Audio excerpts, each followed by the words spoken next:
Pemirsa, penyidik Kejaksaan Tinggi Kejati Aceh melimpahkan berkas perkara dugaan korupsi perusahaan daerah Kabupaten Simelu tahun 2002-2012 dengan tersangka Darmili ke Pengadilan Negeri Tipikor Banda Aceh.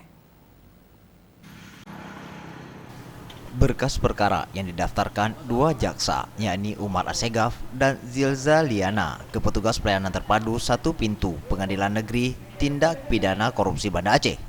Kasih penuntutan Umar Assegaf menyebutkan pelimpahan berkas perkara Darmili ke pengadilan menyusul telah rampungnya dakwaan yang disusun tim jaksa penuntut umum Kejati Aceh, yang selanjutnya tinggal menunggu penetapan waktu sidang dari majelis hakim yang ditunjuk.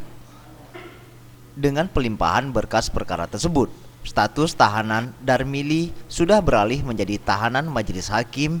Sebelumnya mantan Bupati Simelu, Darmili, terlibat kasus penyertaan modal pada PDKS tahun 2002-2012. Dari hasil audit internal kejaksaan, ada kerugian keuangan negara sebesar 5 miliar. Selain menahan Darmili, penyidik menyita sejumlah aset milik Darmili, diantaranya 1 unit rumah serta 1 unit mobil di kawasan Nusu Aceh, Banda Aceh. Nantinya setelah diterima oleh pihak pengadilan negeri Banda Aceh atau Tipikor segera menentukan hari sidang. Setelah itu nanti baru kita ikuti perkembangan selanjutnya. Pak, untuk kasus ini berapa JP? Tim Liputan Aceh TV.